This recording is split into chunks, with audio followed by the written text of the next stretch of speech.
The mist was a soft blanket. It covered the wide river. The cool air clung to the trees that grew along the banks. It was a time long ago, 2,400 years ago. A young girl named Ilara walked silently through the woods. She was 12 years old. Her feet made no sound on the damp earth. She was part of her people, the people of the river. They built great mounds of earth that reached for the sky. They lived in long houses made of wood and bark. Ilara's people understood the world in a special way. They believed there was a line between humans and the wild. This line was sacred. It should not be crossed. The wild animals had their own spirits and their own paths. Humans had theirs. The bobcat was one of the most mysterious animals. The elders called them shadow walkers. They were spirits of the forest. They were quick and dangerous. They belonged to a world between the earth and the sky.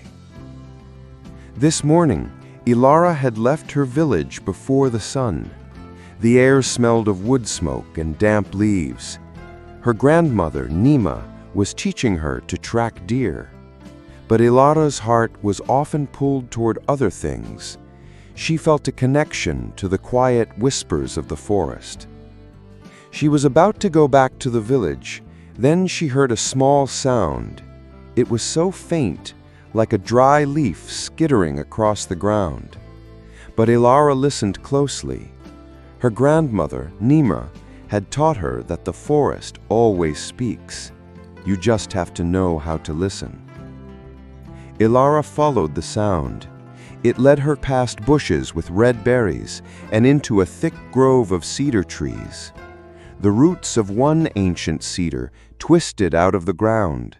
They made a small, dark cave. She peered inside.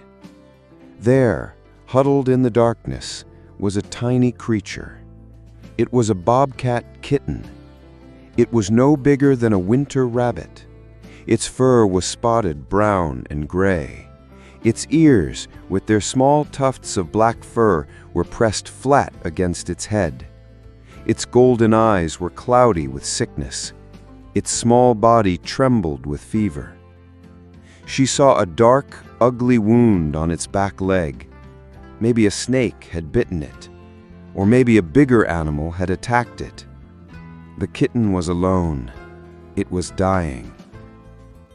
Her first thought was fear. The words of the elders echoed in her head. Shadow walkers. Do not meddle with their world. She should back away slowly. She should leave it to its fate. But then she looked into its eyes again. Something inside her shifted. This was not a dangerous spirit. This was a baby. It was hurt and afraid. Its life was a tiny flame, about to be blown out by the wind. Ilara made a choice. It was a choice that went against tradition. It went against the wisdom of her people. She took off her soft deerskin cloak. She moved slowly, gently. She did not want to frighten the kitten more. She wrapped the cloak around its trembling body. The kitten was too weak to fight. It let out a tiny, weak cry. She lifted the bundle.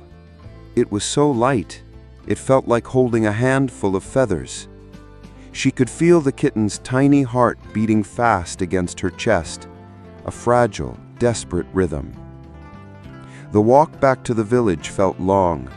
The path seemed to stretch on forever. In her mind, she practiced what she would say. Her grandmother, Nima, was the village healer. She knew the secrets of plants and roots.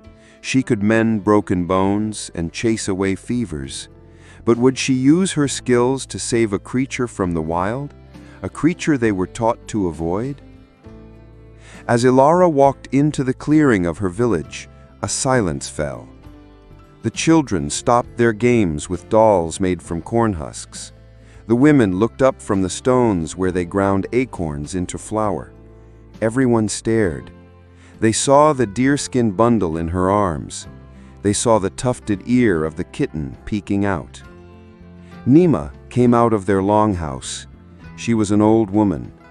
Her face was a map of many seasons. Her eyes were deep and brown.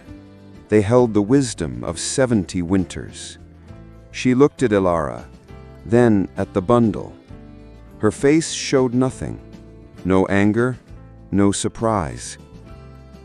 "You bring a shadow walker to our homes," Nima said. Her voice was calm, but it carried across the quiet village. "Do you understand what you are doing, child?" Ilara's heart pounded, but her own voice was steady when she spoke. "I ask for kindness, grandmother. The Great Spirit made all creatures. Maybe we do not yet know this one's purpose." Nima looked at her granddaughter for a long time.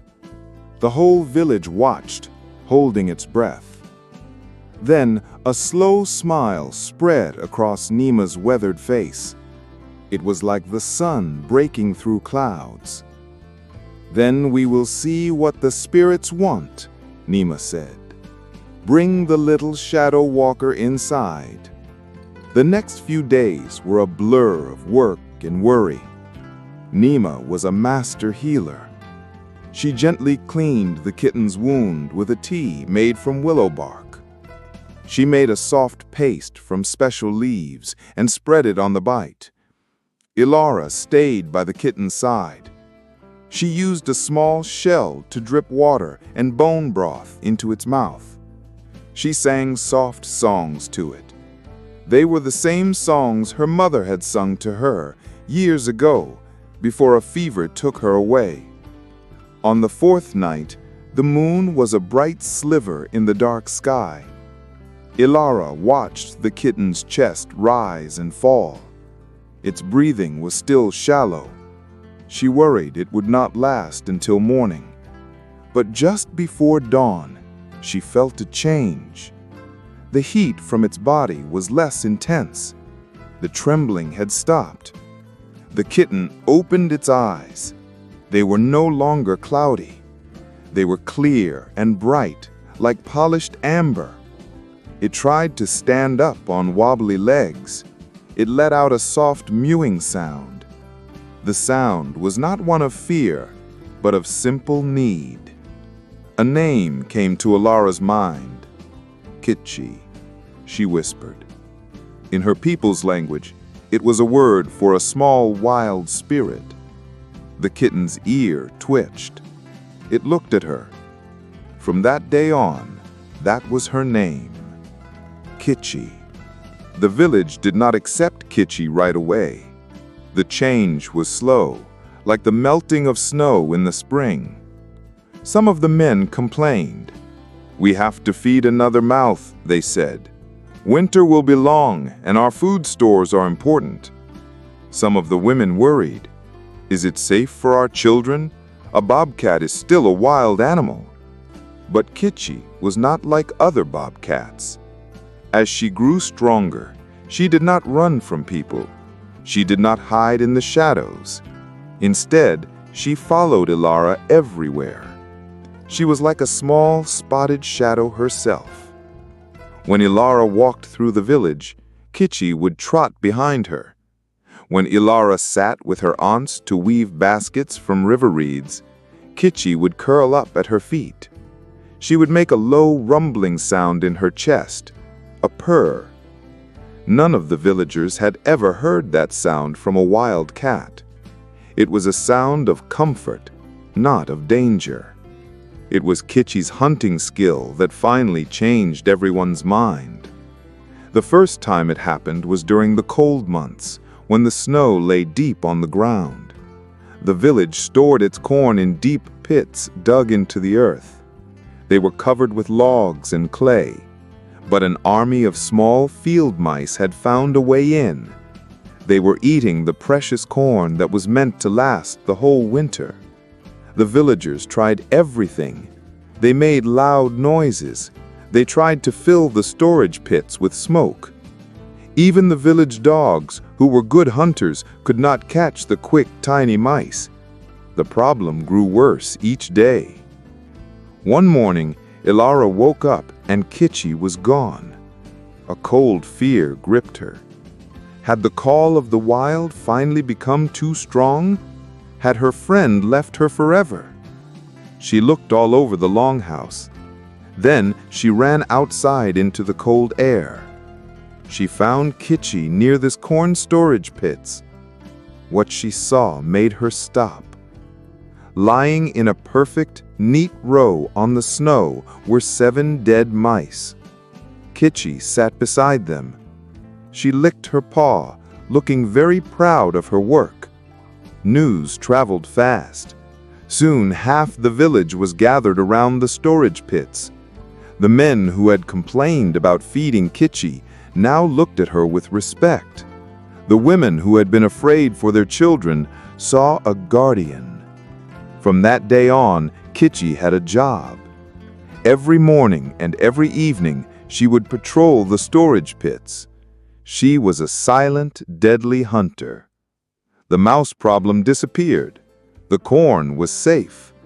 Kitchi had earned her place. Her next great test came in the spring. The grass was turning green. The people planted their fields with corn and beans and squash. One day, a new threat arrived. A group of wild hogs came down from the hills. They were big and fierce, with sharp tusks. They had been forced out of their own lands by a flood. They charged into the new fields. They tore up the young plants with their powerful snouts. They were like a destructive storm. The village hunters were brave, but they were careful. A cornered hog was one of the most dangerous animals in the forest.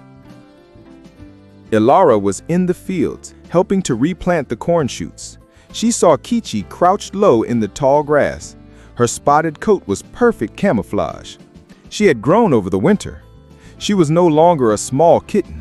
She was a sleek, powerful cat. Her muscles moved under her fur like water.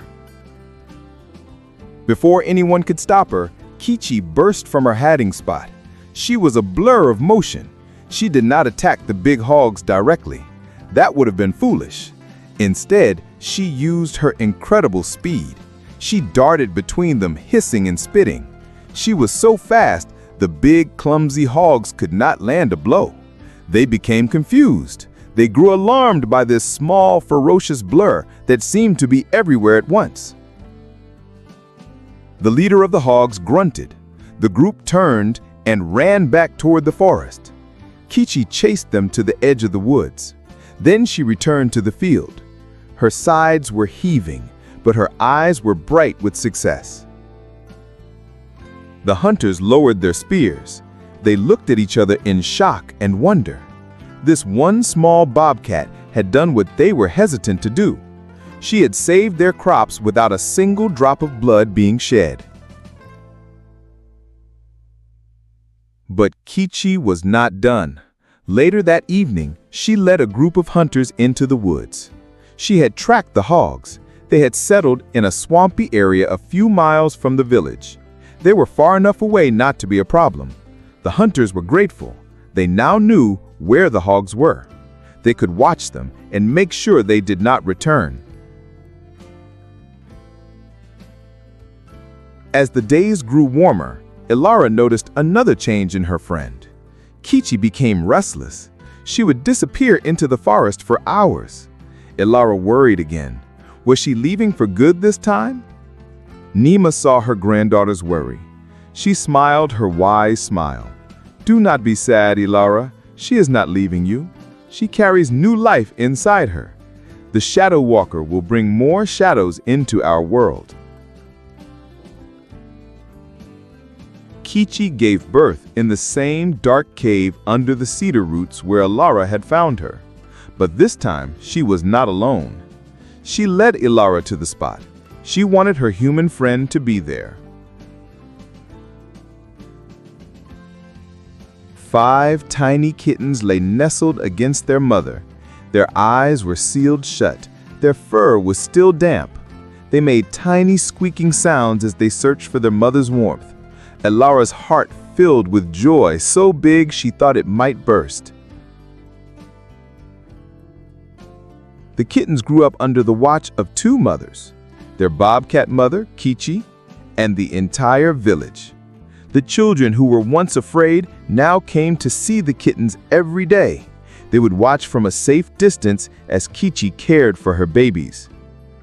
One of the kittens was especially brave and curious. Ilara secretly named him Rocco, which meant brave one.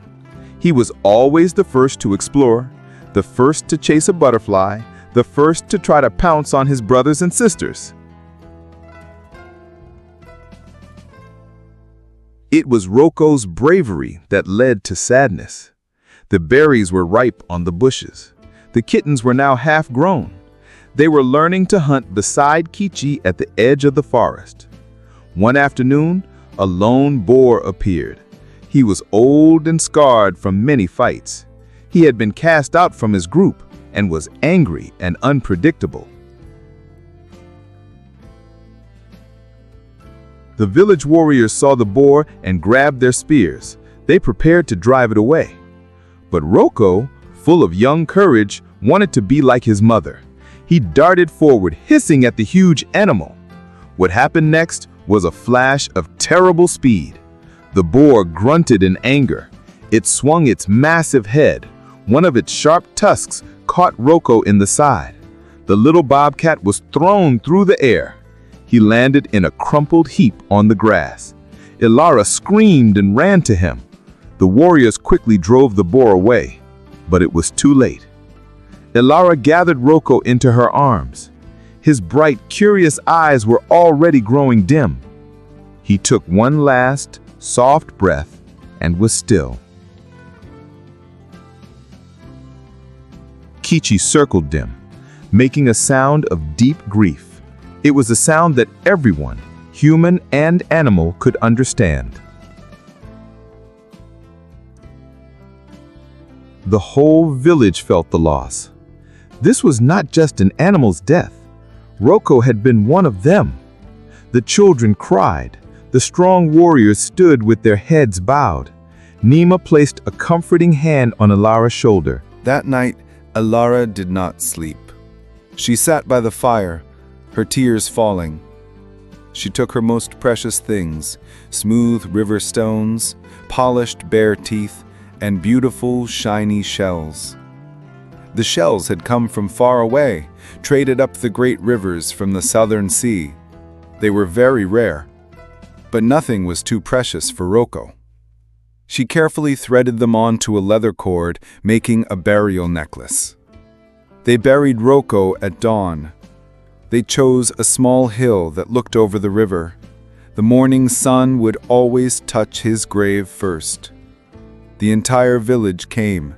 They sang the old songs of passing, songs they usually only sang for people.